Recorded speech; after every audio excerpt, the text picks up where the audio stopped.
Bharat live news में आप सभी का स्वागत है। मैं हूं असरार हयात और आप देख रहे हैं भारत लाइव न्यूज़। जी हां दोस्तों, बात करेंगे बिहार विधानसभा चुनाव को लेकर।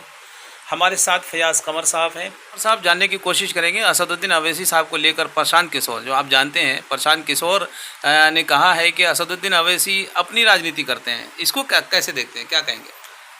मतलब असदुद्दीन ओवैसी अगर अपनी राजनीति करते हैं तो प्रशांत किशोर किसकी राजनीति कर रहे हैं? सवाल ये है ना। प्रशांत किशोर क्या वो किसी और की राजनीति करते हैं क्या? अगर अपनी राजनीति नहीं करनी होती, अगर अपनी राजनीति नहीं करते तो भी किसी पार्टी में जाकर करते, किसी पार्टी से ज्वाइन हो जाते, उसके बाद जो राजनीति करते।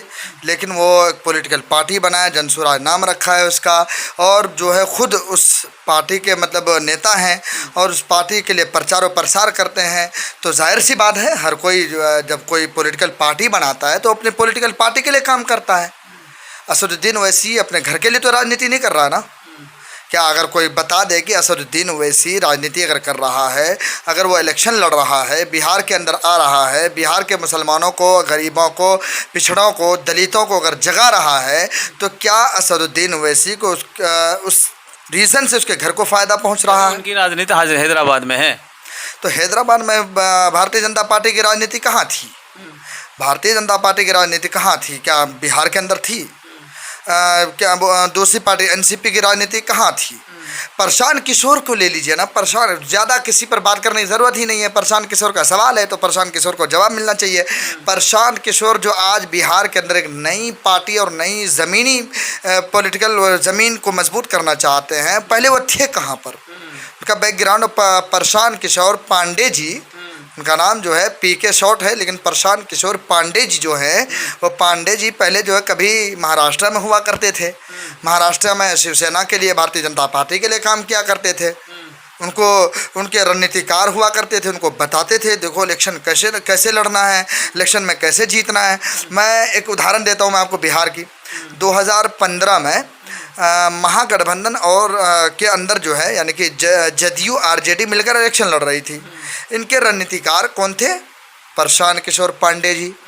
पांडे जी उस वक़्त ये कह रहे थे कि मुसलमानों को साथ में रखिए, लेकिन मुसलमानों को स्टेज शेयर करने मत दिया कीजिए, मुसलमानों को स्टेज में बोलने का मौका मत दीजिए, तब तो आप इलेक्शन जीत जाएंगे।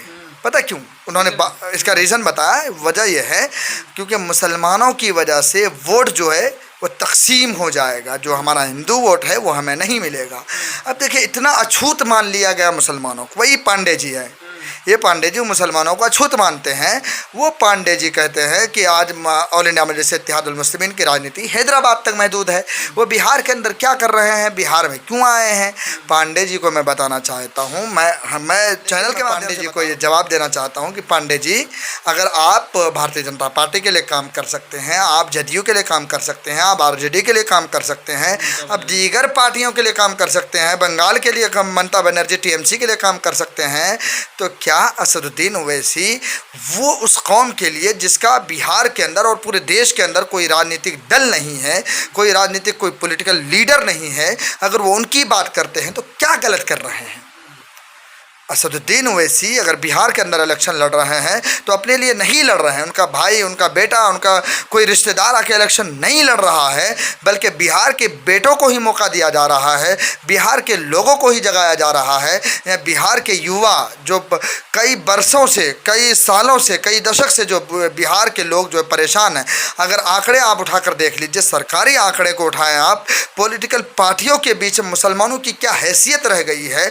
और बिहार के अंदर जो सरकार बनी हुई है, जदयू और भारतीय जनता पार्टी, हिंदुस्तान आवाम मोर्चा यानी जीतन राम मांझी, ये तमाम पार्टियों गठजोड़ से जो सरकार है, उसमें कितने % मुसलमानों की उसमें हिस्सेदारी है? ज़रा कोई बताएं, कितने नाम वहाँ पर मुसलमान मंत्री हैं बिहार के अंदर? 2-4 नामों के अलावा आपको नहीं मिलेगा। मेरे जहन में तो सिर्फ 2-3 नाम ही हैं, उसके अलावा कोई ऐसा लीडर नहीं है, कोई ऐसा नेता नहीं है जो बिहार के अंदर मुसलमानों की तरफ से बात करे। और जो भी हैं वो मुसलमानों की बात ही नहीं करते, मुसलमानों के मुद्दे पर खुलकर बोलते नहीं, मुसलमानों के मसले पर खामोश रहते हैं। आरजेडी को ले लीजिए, आरजेडी को तो खुला ऑफर दिया था महागठबंधन एमआईएम की तरफ से। राणा रणजीत सिंह ने ये कहा था, मैं इलेक्शन नहीं लड़ूंगा, मैं छोड़ देता हूँ, एमआईएम इलेक्शन नहीं लड़ेगी। आप ये ऐलान कीजिए कि 40 सीटों पर हम मुसलमानों को उतारेंगे। 40 सीटों पर हम मुसलमानों को उतारेंगे। आप ऐलान कीजिए, आप ऐलान कीजिए कि उप मुख्यमंत्री हम मुसलमानों को बनाएंगे। आप ऐलान कीजिए कि बड़े 5 मंत्रालय में मुसलमानों का हिस्सा होगा, हम इलेक्शन नहीं लड़ेंगे। है हिम्मत पांडे जी के अंदर भी तो ये ऐलान करके दिखा दे। पांडे जी के अंदर ऐलान, अगर हिम्मत है, पांडे जी कहें कि भाई एमआईएम वालों आप इलेक्शन मत लड़िए, आप जो हमें सपोर्ट कर दीजिए, हम जो है तकरीबन 40 से 50 सीटों में जो है मुसलमानों को उतारेंगे और जो है तकरीबन जो अगर हमारी सरकार बनती है उप मुख्यमंत्री हम मुसलमानों को बनाएंगे। बिहार को जो गृह मंत्रालय है, बिहार की जो और मंत्रालय है, जो बड़े बड़े मंत्रालय हैं, ख़ासतौर से शिक्षा विभाग है, इसी तरीके से स्वास्थ्य विभाग है, इसी तरह गृह मंत्रालय है, तमाम मंत्रालयों में जो है मुसलमानों के बड़े बड़े ओहदों में मुसलमानों का हिस्सा होगा। पांडे जी ऐलान कर दें, मुसलमान जो है नहीं बोलेगा हमें राजनीति चाहिए। लेकिन अभी किशनगंज में उनका दौरा था, किशनगंज में रैली में उन्होंने कहा है कि स्टेज पर खड़ा होकर कहा है कि मुसलमान 70 सालों से वोट देते रहे, जानते हैं किनको देते रहे, आरजेडी को देते रहे, जदयू को भी दिया मुसलमानों ने वोट, और क्या कांग्रेस को दिया, लेकिन अब कह रहे हैं कि बच्चों के भविष्य को, बच्चों के मुस्तकबिल को देख करके वोट करो। प्रशांत किशोर जी कह रहे हैं। नहीं, पांडे जी को आज अगर कोई नहीं पूछ रहा तो इसका यहाँ कर रहे हैं पांडे जी, प्रशांत किशोर जी। पांडे जी को अब कोई नहीं पूछ रहे, जदयू वाले नहीं पूछ रहे, भारतीय जनता पार्टी वाले नहीं पूछ रहे, टीएमसी वाले नहीं पूछ रहे, तो अपनी पार्टी बना ली इन्होंने। और जो है जाहिर सी बात है, कोई ना कोई तो बात होनी चाहिए। आप 2015 में ये बात क्यों नहीं कह रहे थे? 2015 से पहले तो जदयू की सरकार, आरजेडी की सरकार रही थी, अब उन दोनों के लिए काम कर रहे। उस वक्त आपके मुंह में क्या था? आप क्यों नहीं कह रहे थे बिहार के मुसलमान जो है इन लोगों को जिता कर विधानसभा तक पहुंचाया और जो इन लोग तरक्की के दीवार पर चढ़ते रह गए, लेकिन मुसलमानों को पीछे छोड़ दिया। मुसलमानों की बात होनी चाहिए, मुसलमानों की लड़ाई लड़ने वाला कोई होना चाहिए। आपके मुंह में उस वक्त कुछ नहीं था, क्योंकि आपको उस वक्त पैसा मिल रहा था, आपको आप उस वक्त मलाई खा रहे थे सत्ता की। अब मलाई आपको नहीं मिल रही तो मुसलमानों के बच्चे जो मुसलमान जो हमेशा वोट भर भर के देते रहे आरजेडी को, आज आप क्या कर रहे हैं? आप भी तो मुसलमानों के दम पर, मुसलमानों का वोट चाहिए आपको। सीमांचल में आप दौरा कर रहे हैं, सीमांचल का अधिकतर आपका दौरा सीमांचल में हो रहा है। आप ये चाहते हैं कि मुसलमान हमारे साथ आ जाएंगे, तो भाई मुसलमान अगर आप चाहते हैं मुसलमानों के लिए ऐलान करिए ना, कह दीजिए, ऐलान कर दीजिए। प्रशांत किशोर जी, मैं आपके चैनल के माध्यम से मैं खुला चैलेंज प्रशांत किशोर जी को कर रहा हूँ कि प्रशांत किशोर जी, पांडे जी, आप ये ऐलान कर दीजिए कि मुसलमानों को जो हम तब कम से कम 40 से 50 सीटों पर उनको उम्मीदवार बनाएंगे, अगर हमारी सरकार बनती है वो मुख्यमंत्री बनाएंगे और जो बड़े बड़े मंत्रालय हम मुसलमानों को देंगे। मैं आपको कहता हूँ कि एमआईएम के लोगों से हम लोग बात करेंगे, मेरे क्या आप इलेक्शन लड़ना छोड़ दीजिए। अगर हिम्मत है पांडे जी के अंदर, ये कह दे, बात खुलकर कह दे मुसलमानों को हम ये सब चीज़ देने वाले हैं, तो ये सब चाहिए। तमाम लोग जो है ना, देखा है आरजेडी भी यही कह रहे थे। कहीं ना कहीं सबकी वोट सबकी जो निगाह है वो मुस्लिम वोटों पर ही है। बिल्कुल बिल्कुल बिल्कुल, मुसलमानों के बगैर इनकी सरकार अधूरी है, मुसलमानों के वोटों के बगैर। आरजेडी जब नई बनी थी, आप तारीख उठाकर देखिए, आप इतिहास पढ़िए, तो मुसलमान जो आरजेडी वाले उसी वक्त से एमवाई समीकरण, क्योंकि उनको पता था कि हमें दूसरे लोग, कम्युनिटी के लोग हमें वोट नहीं करने वाले। जदयू बनी, यही उनका था।